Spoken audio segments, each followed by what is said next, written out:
Hello, and welcome to another Tales from a Professional Nerd. I am Bryan Steele, and I will be your nerd today, or any other day that you watch any of my stuff. So, this is weird because I don't think I've ever done a part two before. I didn't go back and look to see if I have, but I think this might be my first part two. So, if you watched last episode last week, I began to explain the whys and the hows and the beginning of the whats for my totally unofficial squat stronghold fleet codex for Warhammer 40,000 or Warhammer 40k, the ninth edition. This is a continuation of that. So if you have not watched the first episode, I would go back and watch that. You can skip first the 20 minutes or so, which is the week in Bryan, which we're going to get to in a second. But you're going to want to know the stuff that I talked about earlier before we get into today, because I'm going to really try and see if I can't make this into just a two-parter and not a three-parter, even though there's so much cool stuff to talk about this utterly unofficial, hopefully fan official at some point, well respected and beloved 40k codex. The week in Bryan. So this week has been a little weird, a little crazy. We did not play the D&D game that I normally do with my capoeira cat monk, nor did we have Curse of Strahd last night. So actually, there really wasn't a whole lot of gaming aside from video games and stuff. I did, however, get a game in with my vaxxed up buddy who plays Ad Mech of 40k. I took a picture of the initial setup. Please excuse the fact that my that my army is unpainted. This is still although it is 3D printed and kit bash and everything. Eventually, it will probably see some paint, but right now I've got too much stuff going on, and I really just want to play test these rules. So here's a picture of the setup before the action started happening.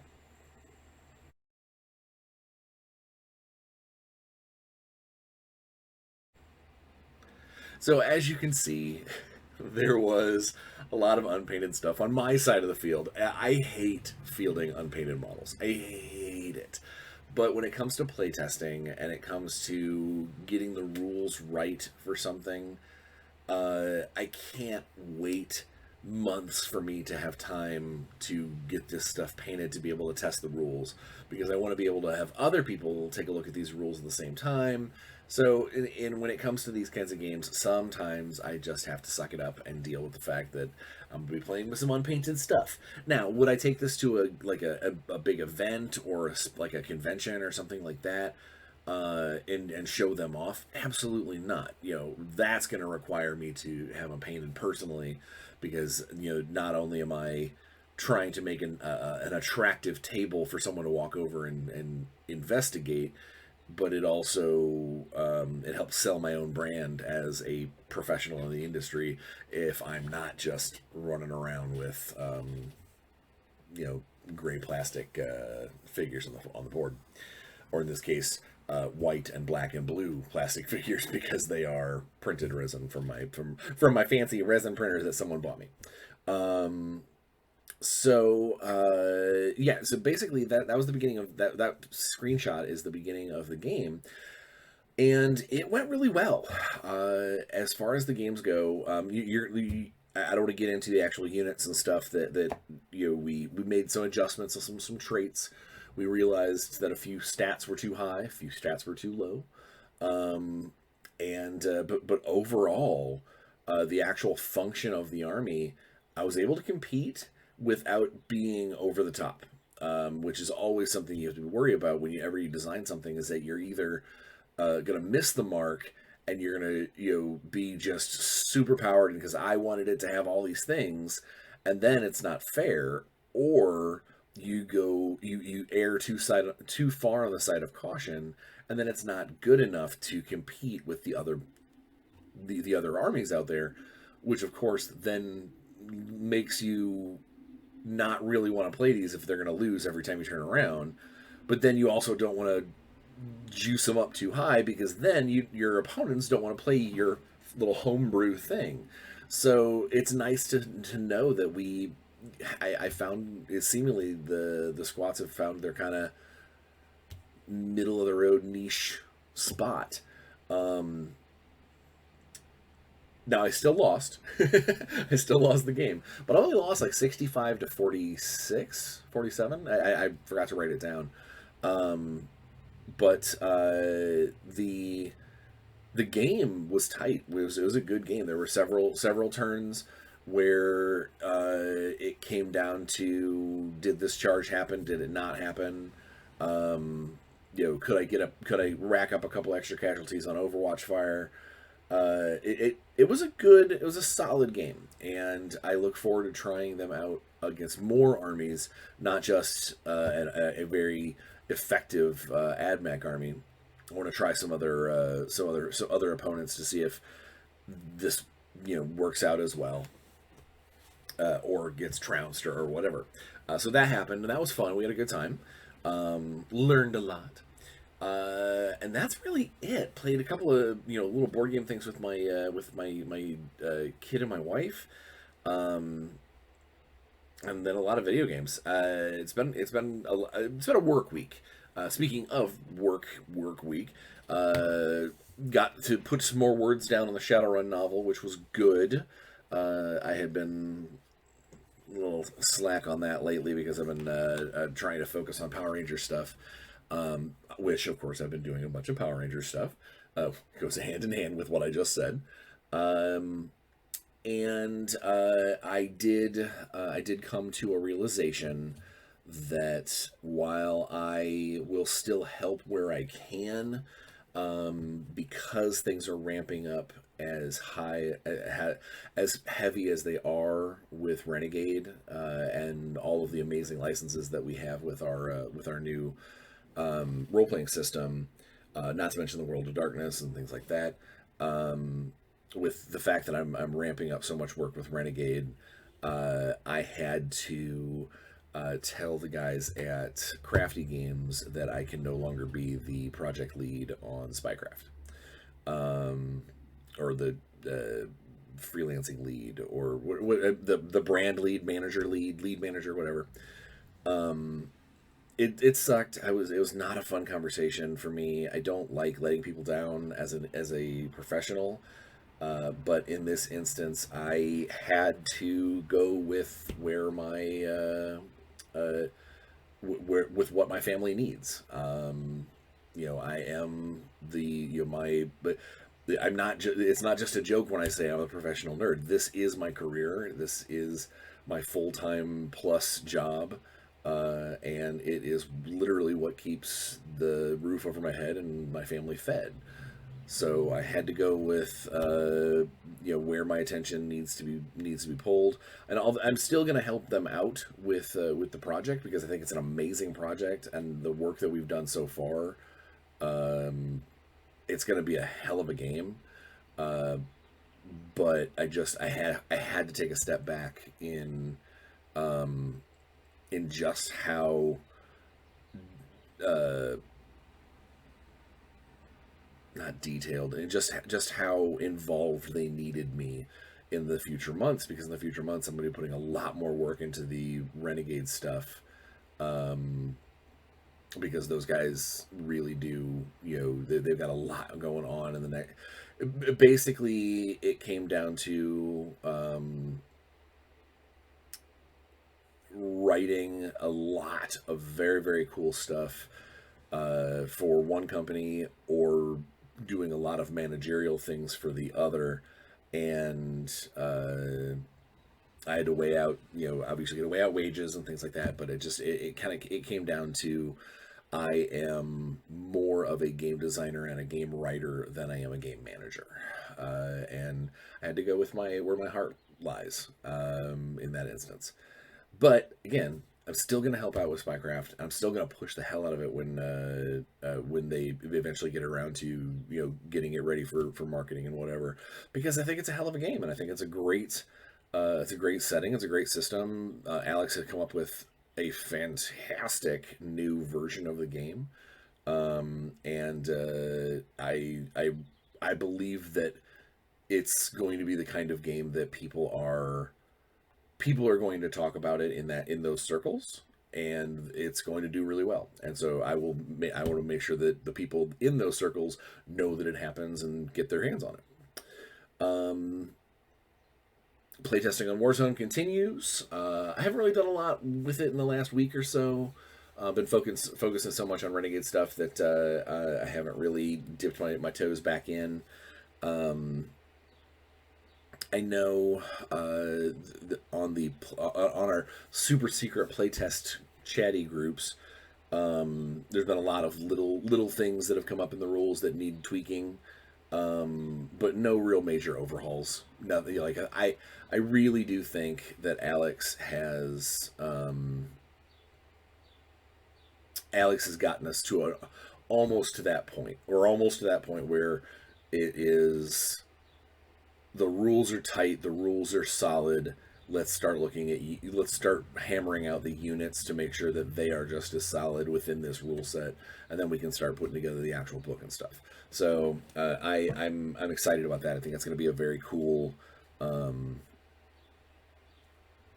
project when everything comes together.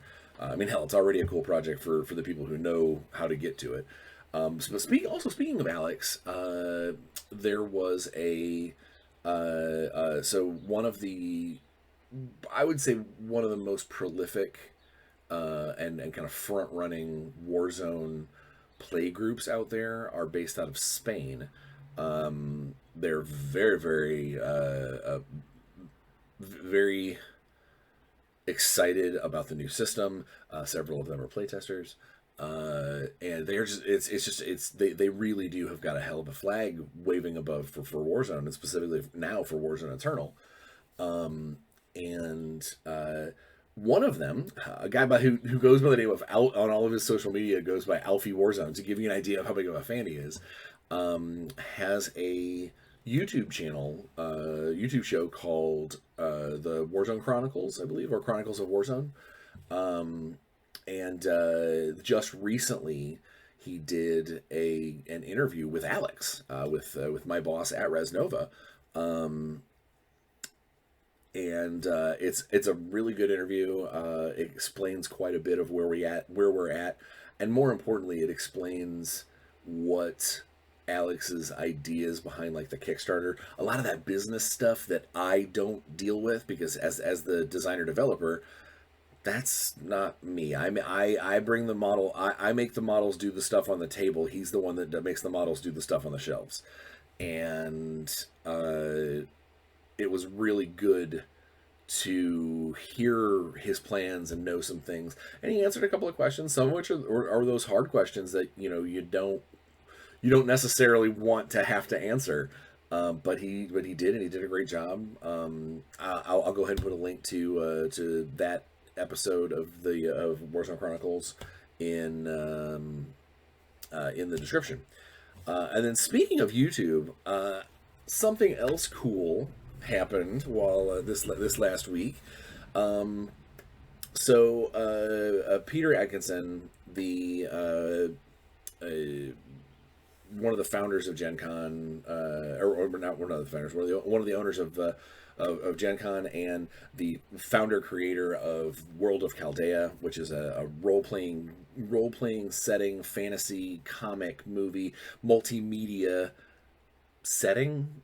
I've mentioned Chaldea before, but a few months back, Peter had asked us, a handful of us, to try something new, a new concept of storytelling that was from our perspective basically just doing a voiceover. You know, you get lines to say, and you say it into the microphone. And in this case, he also wanted us to be on camera. But basically, it's just like just like how actors do, you know, voice actors do stuff for cartoons or video games or things like that. We did the same thing, but it was specific lines in a specific scene. It was almost like we were reading for a part in a play. And what we find out later, is very cool, is that Peter was putting together what he has dubbed actoroki. And it's like kind of like karaoke, but with us actors, voice actors being involved. What it was is he ran a game session, a little individual Chaldea game session for some of his friends, and he wrote down a bunch of notes. He wrote down a bunch of quotes of what happened during the game session and whatnot, and he created a script, a little 20-minute script of events that happened in the game, and had a bunch of us, those of us who have done voice acting, he had us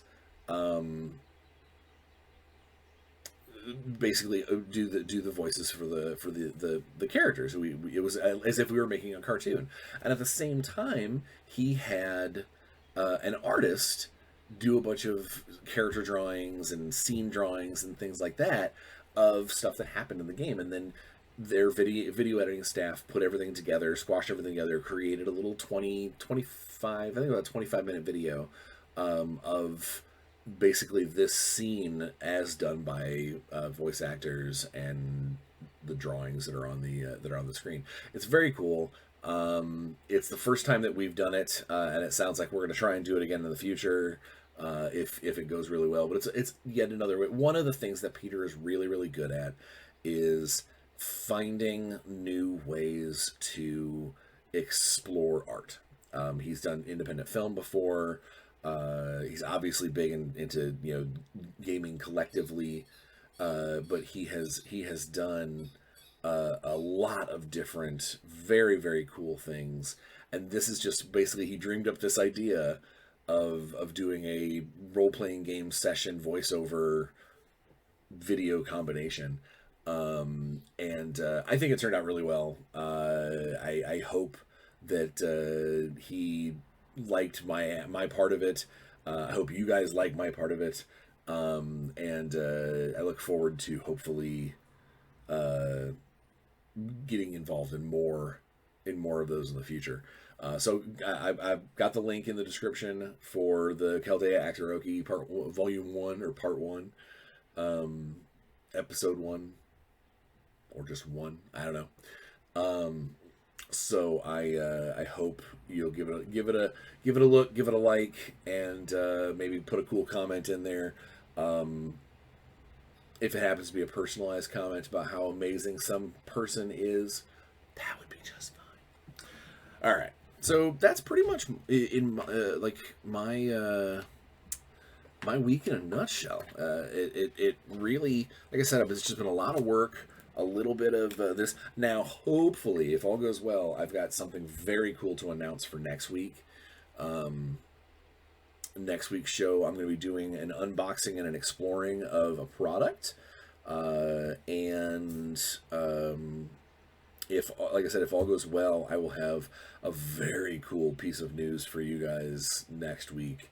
If everything works out, it's supposed to. Like the timing, I've talked to the customer and the client, and they believe that everything will be ready for us to talk about. So that will be cool. I gotta write something down real quick because I totally forgot to do that. All right. So yeah, let's get into it. If we want this to be a part 2 and not a part 3, so. I left you guys last episode having just basically talked about the grudges and the strongholds themselves. What kind of makes all the squats tick? then you get into, after that, aside from warlord traits and things we'll get into later, I'm trying to page through this. You'll note single-sided printout. This is a big, beefy thing.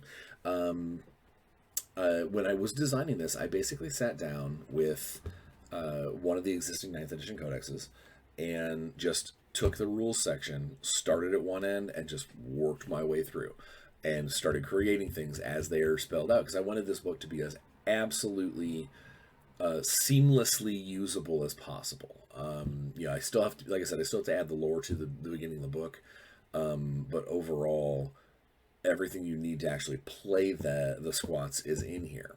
And that includes a bunch of cool stratagems, just like in the the codexes. They've got a bunch of neat things that they can do by spending neat stuff they can spend their command points on to alter the game. Help squish things around, make certain units tougher, that kind of thing. Aside from the regular, I spend it to reroll dice and all that stuff. There's so many here. I don't want to go through each individual one. That seems like a headache. Also seems like we'd spend a lot of time just basically reading numbers and stuff off. But I do have a couple of my favorites that I think give you an idea of kind of the general concept of what the special things the squats are known for. One of my favorites is it's called Rollout for one command point. Basically, you choose a unit of bikers that's still inside a transport. So if you've got bikes inside a Land Raider or something along those lines, or if you're running a super heavy contingent, you've got a giant thing of trikes in a Colossus or something along those lines. You spend a command point and the bikes are so revved up and they're ready to go. It's like the green light at a starting race. They get three extra inches of movement and they get to re-roll their advanced distances that round. So they basically come out screaming. That's a pretty cool one. I am a fan of what is it? Run 'em down. Run 'em down's another good one. This is a one command point stratagem that basically if you're in exo armor. So exo armor is the squat predecessor of Terminator armor. So it's super thick, it's very durable, it's very powerful, but it's kind of old style tech, so it doesn't have a giant fusion engine on its back. It's got a little power plant, that sort of thing. But the concept is when these guys get going, they get the movement on that armor, that heavy armor moving forward. And so when they charge into a unit, if you spend this run them down, you roll a d6 for everybody in the unit, and on a 5 or better, they inflict a mortal wound. They basically inflict impact hits with their little bodies. And there are 2 squads. There's at least 1 squad and a couple of characters that can have exo armor on bikes, or rather trikes.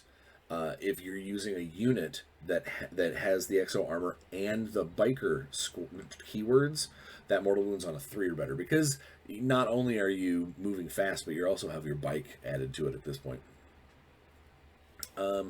Let's see, what else? What other cool stuff can I talk to you about when it comes to the stratagems? This one's I like this one. It's what is it? Oh, it's called With My Dying Breath. It's another one command point. When a character is killed, this happens. This is in the fight phase, so it's not in a shooting phase. It's if your character is killed in the fight phase, you spend a command point, and basically, no matter what happens, before he is removed as a casualty, he gets to immediately fight once. He gets to just try to take a couple of them with him. And that's a very squat thing to do. I'm going to die, but I'm going to try and, I'm going to choke the dragon with my body on the way down. You always have the same, there's always I can take an extra warlord trait, or I can take an extra relic. things. Those have not changed. There is a 2 command point requisition stratagem that allows you to basically turn any character into a Guild of Engineers character, which that comes with its own keyword, which is cool, but it also comes with an ability to help help fix and keep up the survivability of vehicles around you. So for 2 command points, you can basically turn any of your characters, even like your lead super powerful psychics, into a potential vehicle helper as well. Now it makes, not only did it cost you 2 command points, but it also forces you to have a lot of eggs in one basket. So it is what it is. Man, my eyeball itches. Sorry, guys. All right. Let's see. What else? What other good ones? There's always the basic ones that are like reroll ones to hit with a particular type of weapon. In this case, the hail of bolts is one command point in the shooting phase, as long as it's a core infantry unit. As long as they are only shooting with bolt-based weapons, bolt carbines, bolt pistols, heavy bolters, bolt rifles, that sort of thing, they get an additional hit on any roll of 6 to hit. So basically, they're just letting loose with these bullets, and hopefully everything lands the way they're supposed to. Let's see. Triangulate target is another good one. This one it's 1 command, but it requires you to have basically, as soon as you hit an enemy unit with an artillery piece, because the squats are big on artillery, as soon as you hit 1 unit with an artillery piece, any other unit from there on out that attacks that same unit, any other artillery unit that attacks that same unit gets plus 1 to the number of attacks that they get. So that's pretty cool. I used it with great effect on in my game against the AdMech, because I also took the Stronghold of Tor, which gives you +1 to all your blasts. So my mole mortars were not +1; they were actually +2 when I used Triangulate Target. It was pretty good. The support from above. I love this idea because squats are not known for their air force. They've got a couple of planes. They're not known for their super powerful air force. But for 1 command, basically, you can give an airplane. You can give an airplane suppressing fire on all of its attacks, meaning that if you attack a squad, it can't shoot Overwatch. So it allows an airplane to actually keep an enemy's head down when like Slayers or exosuits or something like that come charging in. I thought that I liked that one a lot. That one spoke to me in a big way. Let's see, anything else that like jumps out in the different stratagems. Airburst munitions basically allows you to have any artillery piece specifically be set up to hit aircrafts instead of ground forces. So that's always cool. And then the last one I want to talk about, again, there's a bunch of extra ones in here, but the last one I want to talk about, I actually managed to use during my game against AdMech. It's called For Grungy. So Grungy is considered to be like the High King of Tor, like the end all be all of the Tor stronghold. And basically, when a Tor character has an opportunity to shine, he can kind of tap into that, superhero nature of Grungy and enjoy the fruits of his labors. What this does is that when the character kills another character or monster model, you can immediately spend the command point, and they gain +1 strength, toughness, and wounds, because they go like Dragon Ball Z Super Saiyan. They feel so good about what they've done, and all the people are cheering them on. They basically get this combat rush. So that's the stratagems. Warlord traits were easy because a lot of these things you sort of look at what's out there in 40k already and kind of take an idea adjacent. Some of them you just do the same thing because they're a solid trait and they make sense. So we've got we got one called the Great Grudge Bearer that when the warlord is brought to 0 wounds. He rolls a D3. He rolls a D3 if the result of the roll is higher than the damage that inflicted that brought him to 0. He remains on the battlefield with 1 wound. So basically, it means you can't just nickel and dime that guy at the end. You want to try and you can get rid of all his wounds. You can get rid of but you want to try and hit him with a big bop, something that's just going to slag him. Otherwise, that D3 is gonna get you. Ironboned. This is a staple. Almost every army has it at this point. Something like this. It's -1 to damage that comes in to a minimum of 1.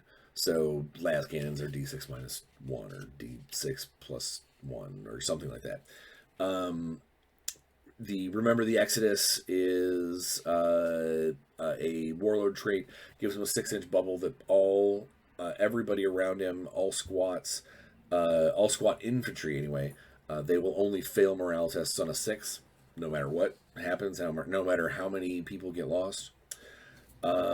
Slayer's Heart, basically, like there was the requisition stratagem that gave somebody a Gilder, the Gilder trait. The Slayer's Heart is a warlord trait that, while it does not make him a Slayer, it allows him to take one of the Slayer oaths. More on those later. Ruthless Patience. Fight phase and modified 1s targeting the warlord, add 1 to his attacks characteristic. So if your warlord does not go first, you could totally rack up a whole bunch of extra attacks, and then it's your turn to go, death. And then Master Strategist. This is the one that allows the squat to generate additional command points. And specifically, even if you are losing losing the match, you actually get to gain them even faster, or even more reliably. So yeah, and then of course each stronghold has its own stereotypical. This is a warlord of that particular branch. So there's all of those. And then the relics, we got into. So relics, I thought are always fun. Is you basically get to make these cool things that you know that an army is only going to get 1 or 2. So I did a protective mask that looks like a dwarf face that reduces armor penetration each round. I did a relic bike called the Pre-Exodus Chopper. Basically, it's like it's still just basically a bike, but it's a souped up version. A couple of different protection items, that kind of thing. Because it's dwarves, you've got to at least have some reference to beer or ale. There is an the Stein of the Alpha Brew, which is basically one of the oldest brews of all of the strongholds ever. At the beginning of the game, or the warlord or the character that gets this cup of beer shares it with his friends around him, and it gives him an aura that gives everybody leadership 10 within X number of inches. Couple of weapons, a brace of pistols that the fleet captains use. Let's see, what else?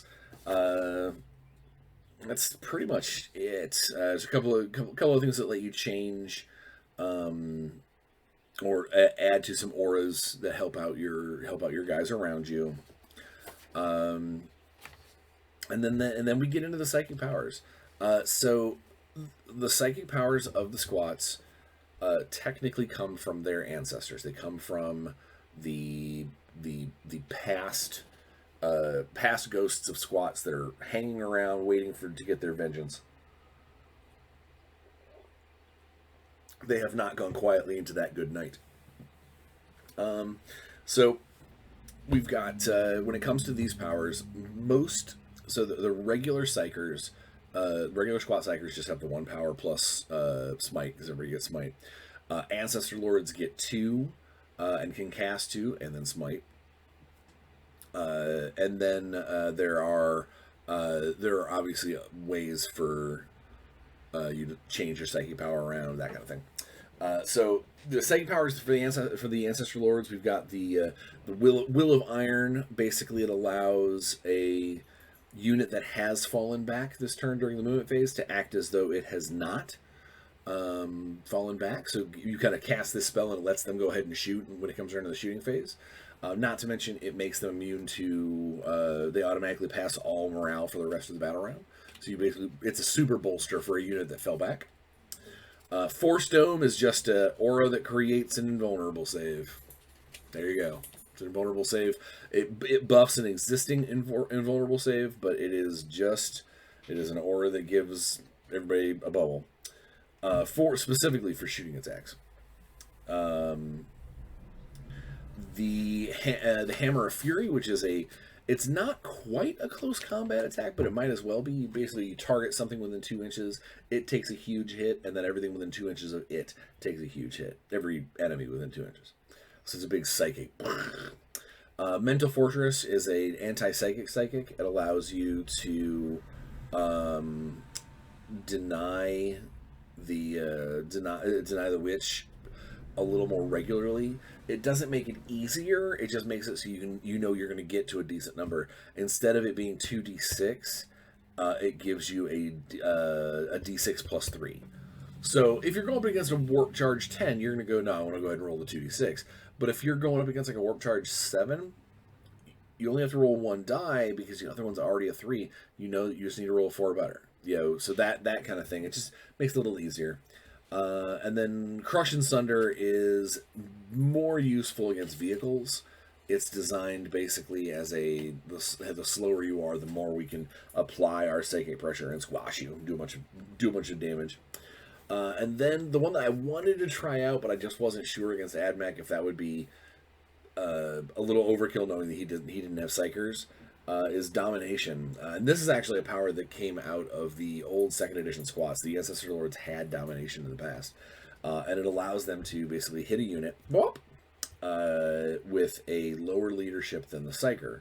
And if it hits, then they go ahead and have to, if they have a gun in range of friends, they have to shoot their guns at a friendly. Basically the squad has controlled them to fire on your friends, and they shoot their guns. If they don't have or if the Psyker doesn't want them to shoot their guns, he can instead have them basically just fight amongst themselves. And the way it works is that unit rolls its attacks against itself. Basically, they start infighting and whatnot. Alright, so now is when we got into a bunch of where we start getting into like the Crusade stuff, requisition points, battle scars.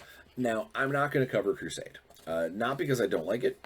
I think Crusade is awesome, but because it is a big chunk of work in the Codex that is really only used.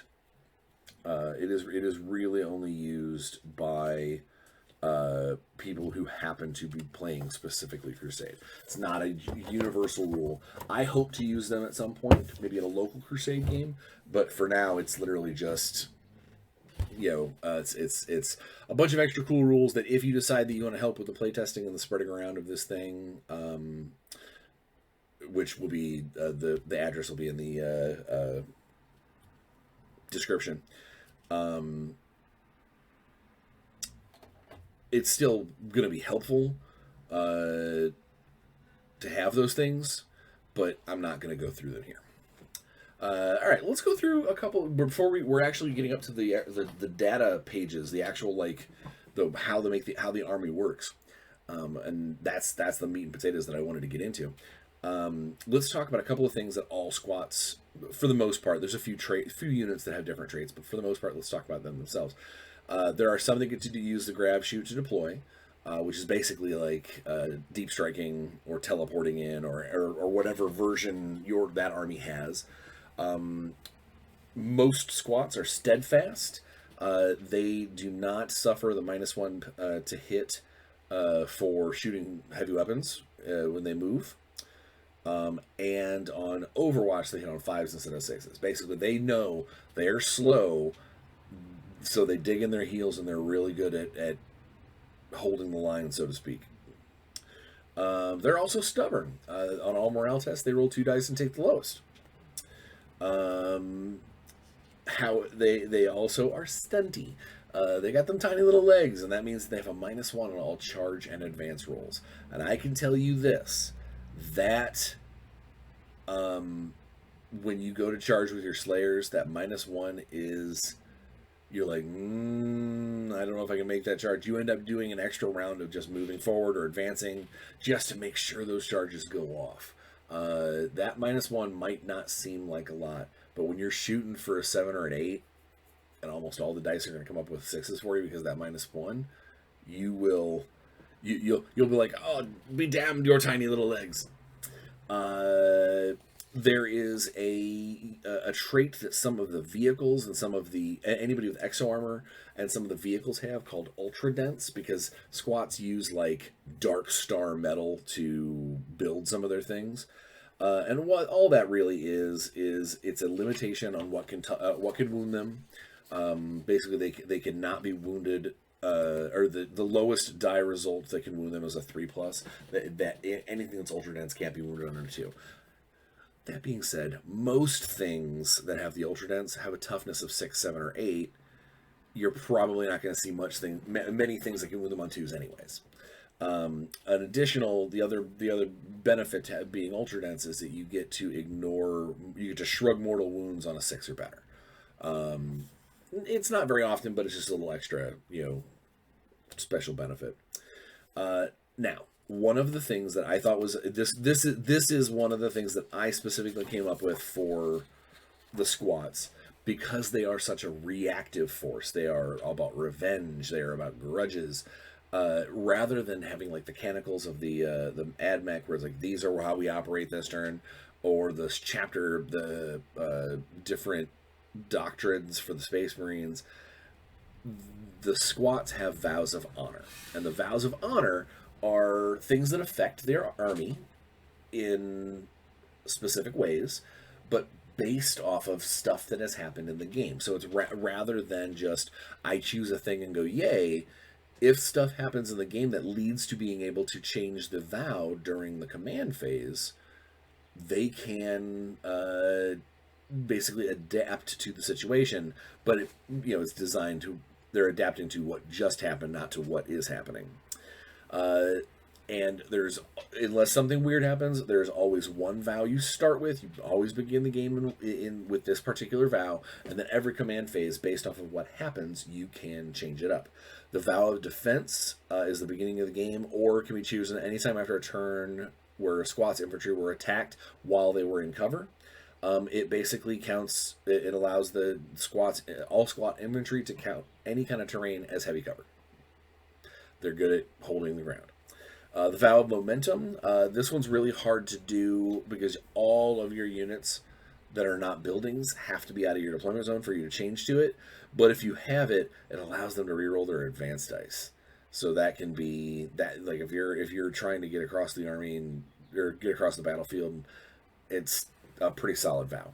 The vow of vengeance. This is what happens anytime in a squad, or can happen when a unit of squats is destroyed. It now all friendly squat units get to reroll 1s in the fight phase. Basically, they're angry. That's the angry vow. Vow of salvage. Anytime an enemy monster or vehicle is destroyed by friendly squats within 6 inches, they can do this vow, and it allows all friendly squats may reroll charge distances targeting enemy monster or vehicle units.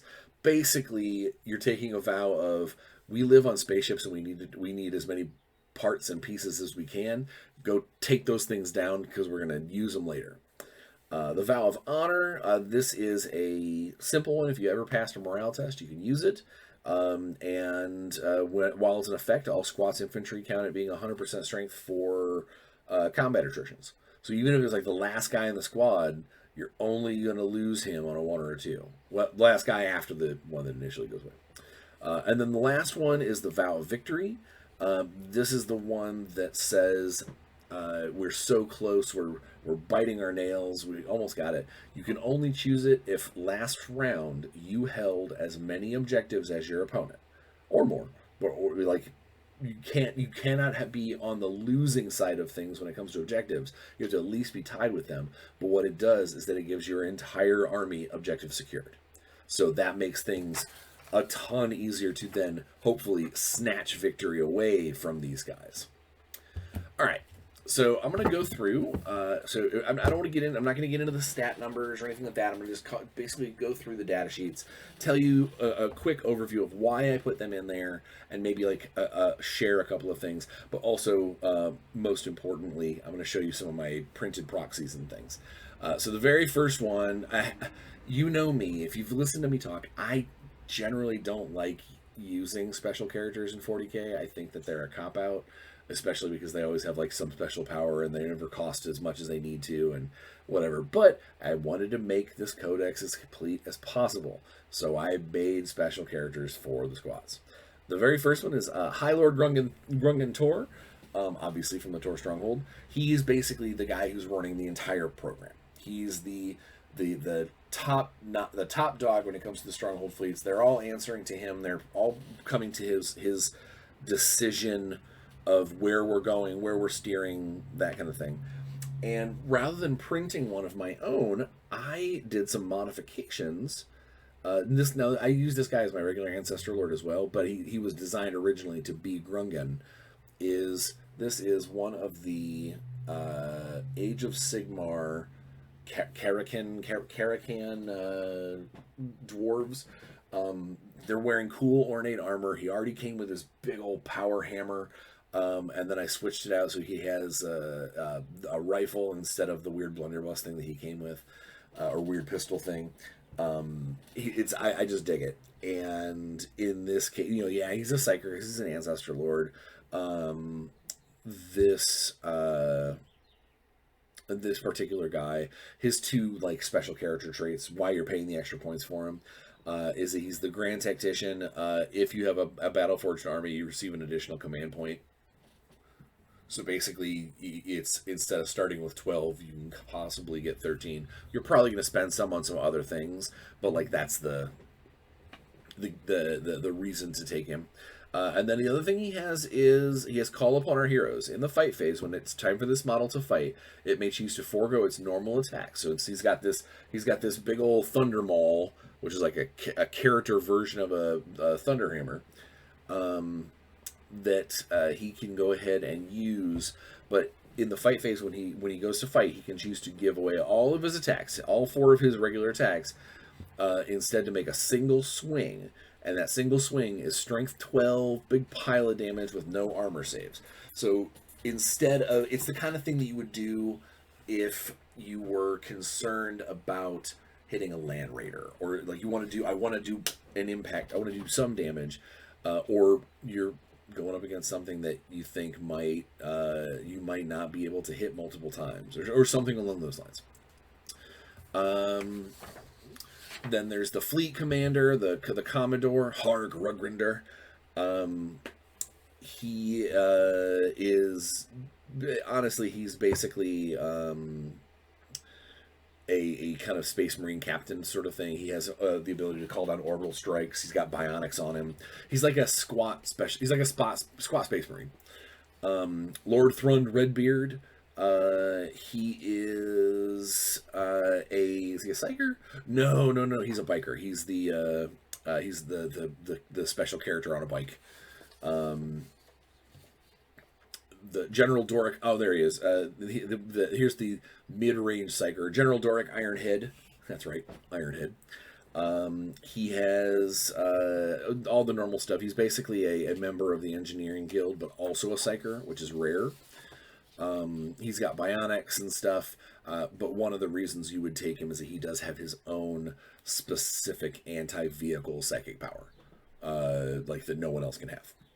The Honest Megara Magrog, she is a Slayer special character.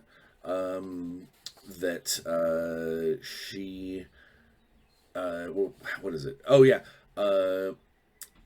she's so well loved by her friends that even if she's the closest target, if she's got an enemy within or a friendly model within 3 inches, they have to shoot. Basically, she's got an upgraded version of Lookout Sir. And then we get into the basic everyday guys. We've got a regular Ancestor Lord. We have an Ancestor Lord on a bike. We've got, let's see, I keep licking my finger because these pages have been pressed together for a while. We've got a regular Lord, which is basically just a non-psychic version of the Ancestor Lord.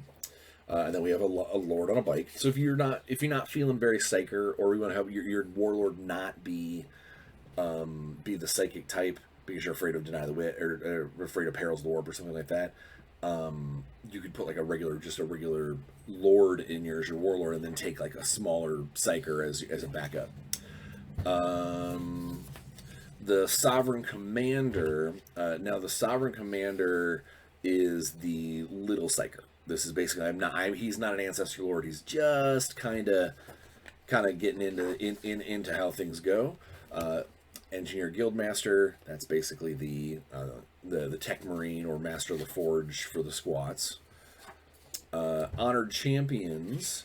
Honored Champions are the kind of, I don't want to say like close combat.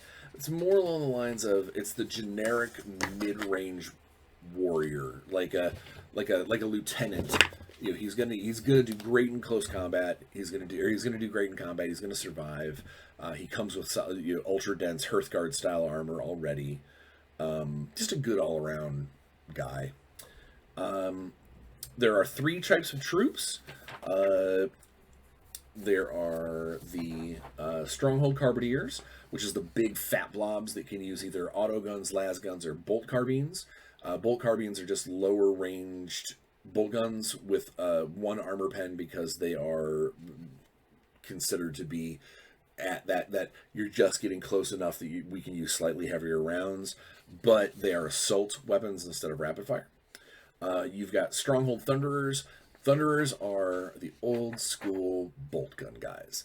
They bolt guns, heavy bolt pistols, heavy bolters. They are, technically they start with shotguns, but you're gonna give them bolt guns. You're gonna give them bolter things, or give them a bunch of shotguns and let them pepper people. Shotguns are pretty great up close. And then the last troop type is the Guild Squats, or Guard Squats. They are the guys that come from the Guild of Engineers. They are a troop type that have effectively power armor, but the real kind of the real benefit to bringing those guys is any vehicles or robots that are nearby them can reroll their saves, because these guard squats are like guilders in training. If they see that a vehicle has taken damage, they can run over real quick and hammer out a dent or whatever. It just basically helps bolster up the vehicles of the squats if you've got guard squats running around. The elites are fun. So we have 2 units of Exo Armored guys. Now, I did just put together the print files for my first Exo Armor Fusiliers, which, so you can see, yeah. So they're little pudgy dudes and short legs and big thick armor. And they've got their twin link bolters and their power axes. It's a very hard to kill squad. Now they've got the ultra dense. Oh no, Exo Armors don't have. Exo Armor does not have the ultra dense. I thought they did. Oh no, they've got the Exo Armor trait. I'm sorry. The Exo Armor trait is, so Terminator Armor is a 2+ save with is a 2+ save with a 5/6 invulnerable save built in. Exo Armor is a 2+ save that cannot be modified past a 6. And the reason why what makes this difference is not just a 6+ invulnerable save. It's a 2+ armor save that will always save on 6s. This means things like las cannons, super heavy weapons, things like that, that normally would take away that save completely and then go, oh, make an invulnerable save. These guys can still save on 6s. However, the drawback to it is if there is a weapon that specific, or a command trait or whatever, that specifically says, I ignore armor, you don't get an invulnerable save unless you came with it for something else. So it's why exo armor is like the little brother to Terminator armor. They don't come with an invulnerable save. They just are impenetrable past 6s unless you have something that ignores armor altogether. And then exo armor guys come in 2 forms. They come in Fusiliers, which are the shooty ones, and Crusaders. And Crusaders are the ones that are like sword and shield, running out into combat. Now, there is an item, or there's a weapon that came out of the old squats, the old 2nd edition squats, that exo armors used to carry, but I can't find for the life of me a way to print one, not yet anyway, or a decent proxy, called a Doom Lance. And now the reason why this is important is because bikers can also get these. And Doom Lances are basically, it's a long stick that has a heavy bolter firing mechanism at the end of the stick. So it's like a lance. It's like honestly, it's like a shark stick. It's got a detonate. When they hit you with it, it detonates the heavy bolter round at the end, and they reload it. You can cock this Doom Lance, but it not only does it work in close combat, but it also has a very short range. They can actually shoot it out the end if they would need like a very short range sidearm almost sort of thing. I'm waiting to print more exo armor until I can find something that could be that's a good Doom Lance, because I want to get some Doom Lances in the in my sorry about the construction vehicle sound. I want to get some Doom Lances in my exo squads, in my exo armor squads. Guild engineer teams, these are your artillery teams. These are your small artillery teams. More mortars, triple link las cannons, magma rails, which is basically a kind of a fusion style gun that if you hit better, it does more damage rather than range. So range is what it is. It's based more along the lines of, if I know to aim at a softer spot rather than a harder spot. It's not like a melt-a-gun that's just, the closer I get, the more damage it does. But most importantly, the Guild Engineers are known for their mole mortars. And if you don't know what a mole mortar is, effectively it is a mortar.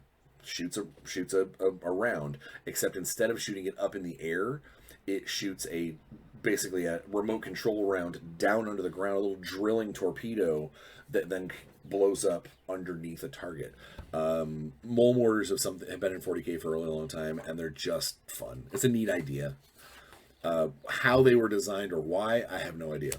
Long squats are not just tall squats, although that would be funny. Long squats are two-man sniper teams.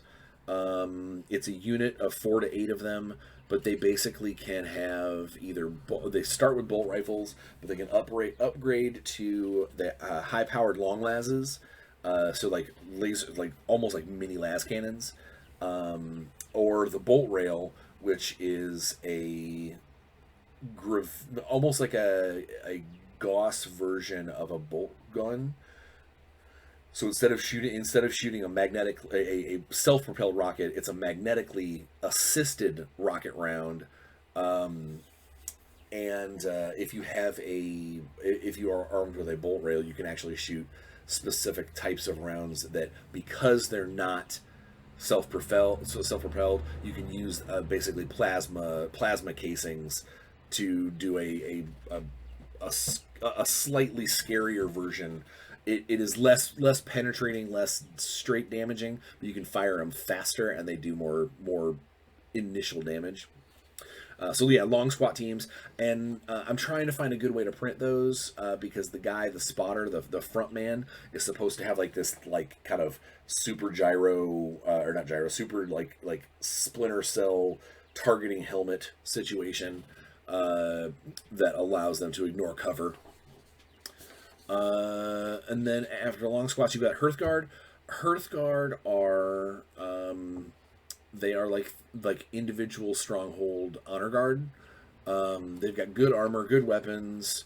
They're just solid guys, but they also have they've got old style armor that is not quite as good of a save as exo armor, nor does it have that the end all trait thing, but it is ultra dense, so it's hard. It's gonna be really hard to wound these guys.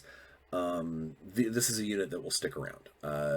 They tend to be they're a little bit of a close combat, a little bit of shooty. They use a grab shoot to get to the table, so they're a deep striking unit. They're all around good. Storm Squats. Storm Squats are your demolitionists. They reroll grenade hits. They've got fusion charges to blow up vehicles and buildings. They can take a lot of melta-guns. They're your demolitionists. Grav Rifle Guilders.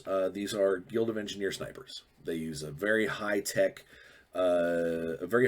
gravitic weapon in small numbers, but when they hit something, they hit hard. Otherwise, they're basically just snipers. Shield bearers are guys that run around with a mobile mobile invulnerable save for people that as long as you are behind the shield bearers, you get an invulnerable save. So it's a protective they've got their own weapons, but that's not what you're taking them for. You're taking them to be able to protect your other squads. Exodus veterans. Exodus veterans are they come in exo armor? Yes, Exodus veterans are in exo armor. They are the seasoned warriors from before the stronghold fleets had to flee. They have been around for a long time. They fought a lot of things. They hate a lot of things. They are the the Ultramarines had their own like anti-Tyranid unit. Well, the Exodus veterans are the anti-Tyranid unit for the squats. These are the guys that remember that they lost family members and possibly worlds to the Tyranids.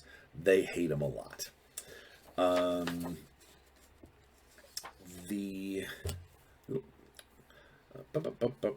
Andrils. So Andrils are basically small, squat work robots that have been refitted for combat. And here's one here that I printed one out. Found a cool file that had I had to do the gun on it, but in this case, he's got a rotary bolt cannon and a power fist.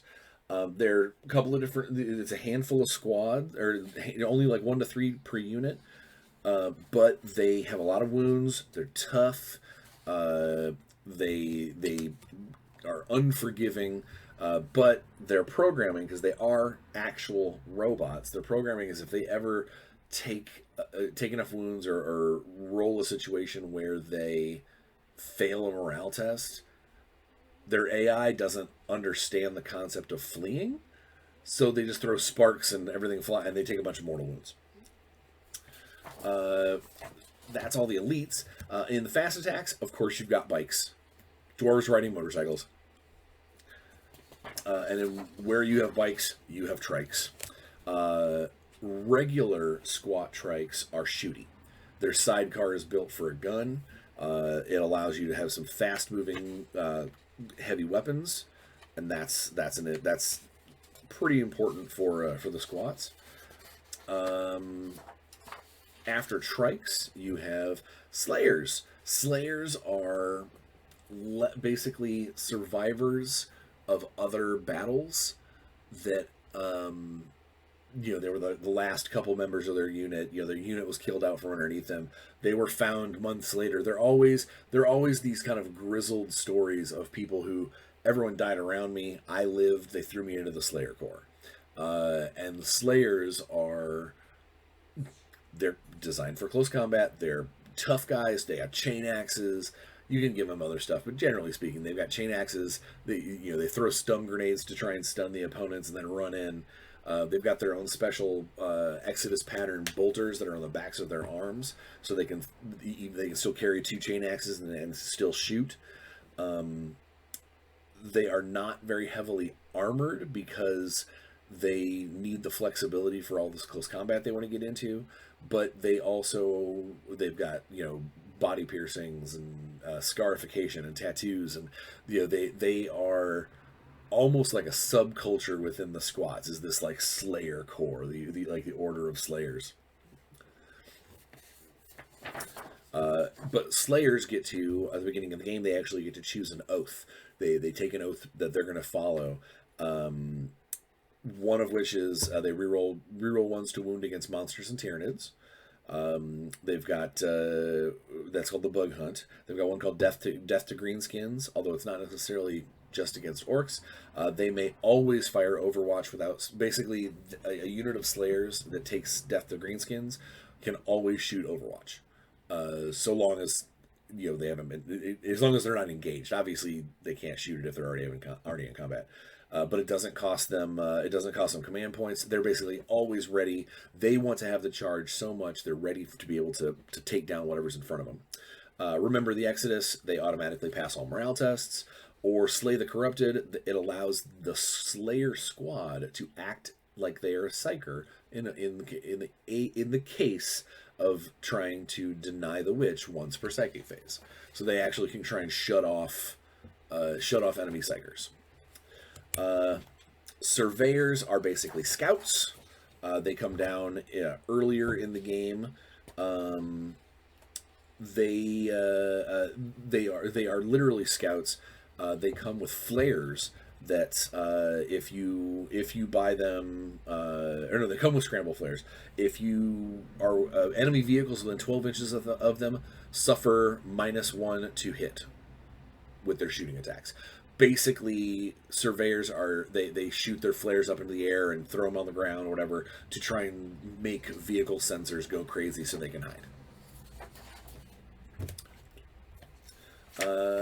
Heavy support. This is always fun.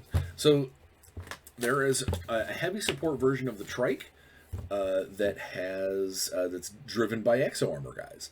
Instead of having a shooty sidecar, they basically have a combat sidecar like a chariot, and this exo armor guy is in this chariot ready to smash into whatever they drive through.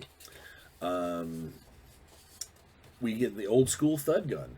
If those people don't remember, thud gun is just a 4-barreled artillery piece that basically shot thum, thum, thum, thum, into a very short range area or a very small thing. The original thud gun had a cool template that basically swiveled around and could hit multiple targets. Obviously, there's no templates anymore, so this just has blast. But it's lots of shots designed to hopefully saturate the target. We got the heavy mole mortar, which I printed one. So it's basically just a giant version of the regular mole mortar that shoots larger torpedoes. There is no difference of how it operates. It's just got different stats and more survivability. And you get 1 for a heavy support choice. Now the next one, this guy comes from a combination of different vehicles. I have always loved the concept of the termite drills, the mole mortars, just the idea of an army that's like, don't go over, go under. And so it is called the termite tractor, and tractor because it basically just carries a few of these. So here's the front of the vehicle. It's a heavy bolter. It carries a handful of these giant termite torpedoes. It is effectively a tank that has underground missiles, and then you only get 3 of them per game, and they're designed either to do huge splash damage to infantry, or they're designed to possibly come up and like slag a vehicle from underneath. I am a big fan. I'm very proud of this. I'm super proud. I found all the different pieces and parts. and printed out the like little Badger style carry all, and then I found the crane, and I found the torpedoes. I'm very proud of this guy, and he did really well in the game too. The Thunderfire array, which is just it's another big artillery piece. Although this one is one that does not move. This is just it's up here. Here's 3 barrels of a gun in a thing that we grab, shoot into the ground, and it shoots at you. There you go. What does it do? It shoots at you.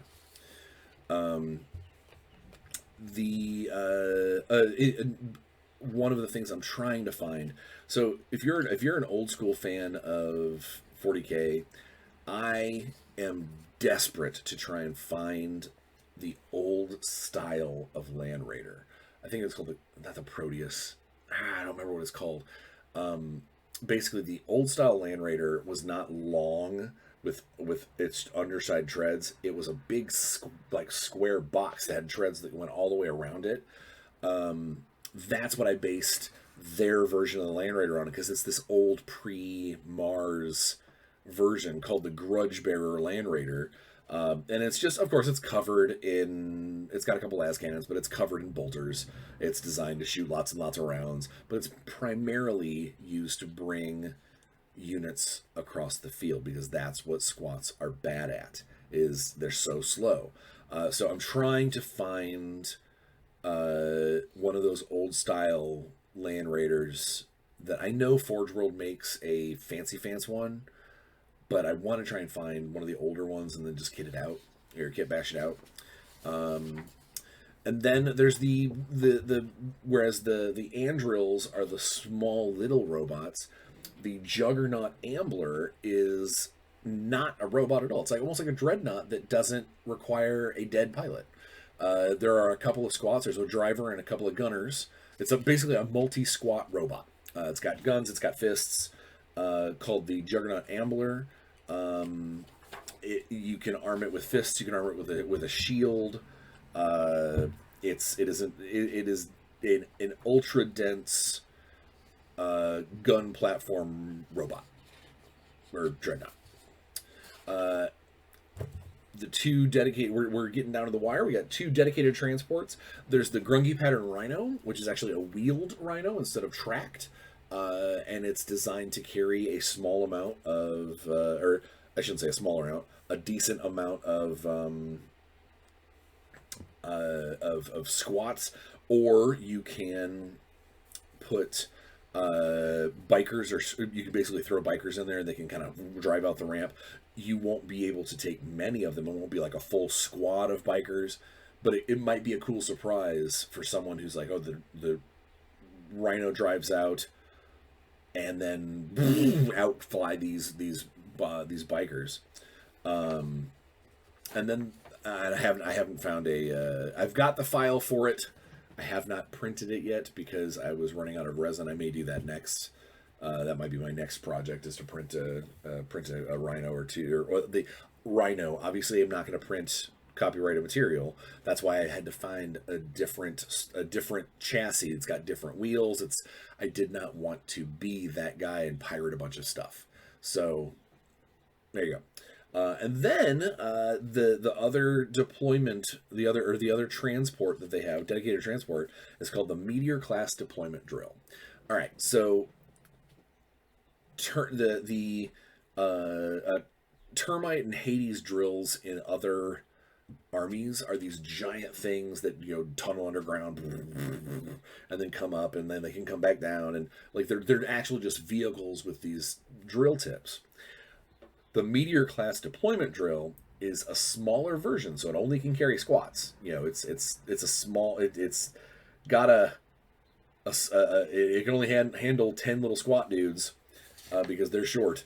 Or 5 exo armor or Hearthguard, so like there's not a whole lot of room in these things, but it's basically a torpedo that's being shot from the fleet, because remember, this is now a fleet-based army, so it's like a drop pod that instead of landing straight, narratively it comes in, basically they shoot this torpedo at an angle, and it comes in and it plunges through the ground, and like goes like skims across the surface and pops up out of the ground like this, and it lets these little door hatches open up, and it lets out this little squad thing. So it's basically an underground drop pod.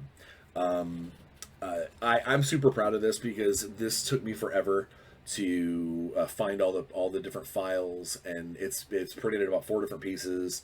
I'm super excited about it, and I enjoy what it does because I've always loved drop pods. I think they're fun, and if I can pack 10 guys with grenades or axes or whatever inside of a drill, I'm gonna do it.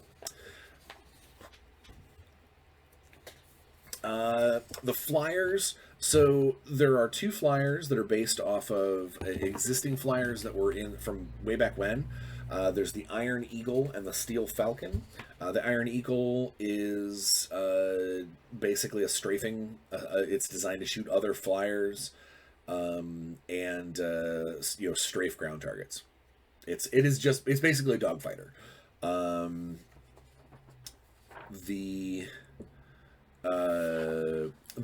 then the Steel Falcon.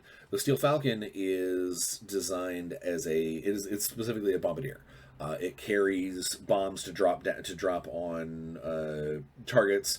It has a torpedo launcher. As a multi-melta. It is I'm gonna crack this nut. Now, they are only toughness 7, 10 wounds. They're flyers. They're gonna probably get pasted pretty quick. So you've got to hope that it can handle things. The one thing that the squat flyers have going for them is called a chaff shield. Basically, heavy weapons that they have a 5 or better invulnerable save, but only against heavy weapons. It's designed. They have like anti-heavy weapon deflection ability. So regular weapons will tear them to pieces, but anything with the heavy trait, they get a 5 or better invulnerable save. All right. Then we get into the Lords of War. Now, I'm not going to spend a lot of time on the Lords of War because it's going to be super hard for me to create these, and it's going to be a lot of time and a lot of resources. So I'm probably not going to build these unless this becomes unless like some podcast goes, hey, we want you to come play your squats at our convention or something like that.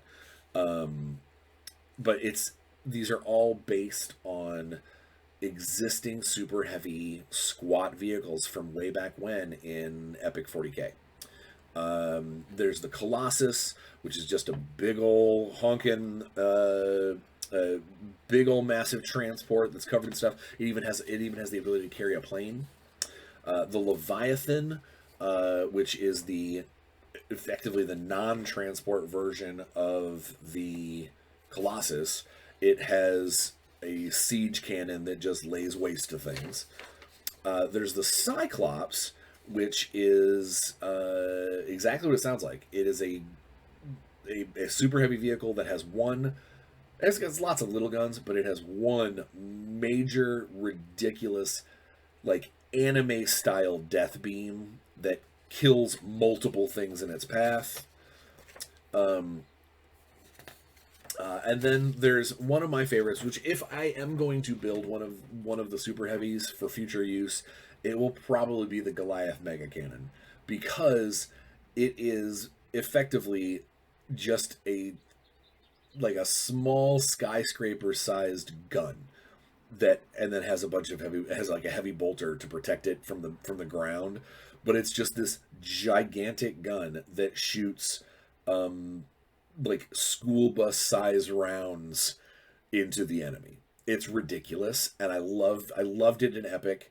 I loved here's my Goliaths, boom boom boom, and these are like I said, these are school bus sized cannonade rounds. They're ridiculous. And then that's all of the super heavies, and then so the new all of the new 40k stuff has been they've been giving everybody like their own kind of special fortification, like their own building. And I thought, because again, this is now a fleet-based army, they really shouldn't have it shouldn't they shouldn't have that sort of thing. They shouldn't have a building that they can do. So instead, what I thought, I was like, what's kind of like a building? Oh, maybe like a pylon or something, like a a tower or something that they could set up quickly. And I said, or what better than that? Make it basically like a small, dense building type thing that is shot from space. Like kind of like the termite drills, kind of like grav shoots. They basically go, they rain these things down, and what they do is they're called gravitic pistons. Effectively, they're kind of like the thumpers from Dune, except they use waves of gravity to try and even the playing field. It makes non vehicles within 12 inches count their terrain as if they're moving through difficult ground. It can do a little bit of damage when it kind of pulses out. Flyers have a hard time staying afloat, so they can take mortal wounds as they're becoming shaken apart when they're around it. And it basically just allows you to, it's unlike a regular fortification that's set up, because that doesn't make any sense for the squats. These are like launched like drop pods over the course of the game. You use the grab shoot trait to put them in places on the battlefield, and make things harder for your opponent. Is really that's really all these are. It's a way for you to make life difficult for your opponent. And that is it. That is all the data sheets. The rest of the codex is all the weapon profiles and points values and things like that. But yeah, so I know I didn't get too in depth. I've gone way over on this but I wanted to get this part 2 in. But it really has been a labor of love, and I'm going to continue trying to find new print files for it, ways for me to make cool new units. And I'm hoping to continue and playtest, and like I said in the last episode, my goal here is, I would love to become known as the squat guy, or the guy who made that cool squat codex, or some convention that says, we have our own, here's our just for fun tournament that we're going to play, and the Bryan Steele Squat Stronghold Codex is considered legal for the purposes of our convention. I would love for that kind of stuff to happen. In the interim, I play it with me and my friends. We have a good time. Hopefully, you'll play it with you and your friends. Have a good time. Help me tweak the rules down. I think it's got about 2 or 3 more renditions to get some of those numbers to be perfect. And then I'm going to dive into the lore and eventually make a single PDF out of all this, so it can be used by anybody. In the interim, if you want to be part of this project, I've got my email address in the description of this video. I will gladly send you the text file to this, so you can spread it around, tell people about it, play it with your friends, figure out how to do your own proxies. Some of you old squat players might very well still have some of this stuff lying around. Give it a shot. Whatever the case may be, I'm just glad that I was able to share it with you guys, to tell you what kind of madness I try and get around when left to my own devices, and the kind of things that, as a gamer myself, what I enjoy and what I like to create, and hopefully what other people will enjoy over time. I hope you like to please comment, tell your friends, share with all your 40k groups. I would love to have my email bombarded with 40k groups asking for copies. So yeah, share, comment, like. Let's make this happen. Like I said, very cool unboxing for next week. until then, just stay safe, wear a mask, get vaxxed if you can, and have some fun and play some games. We'll see you next week.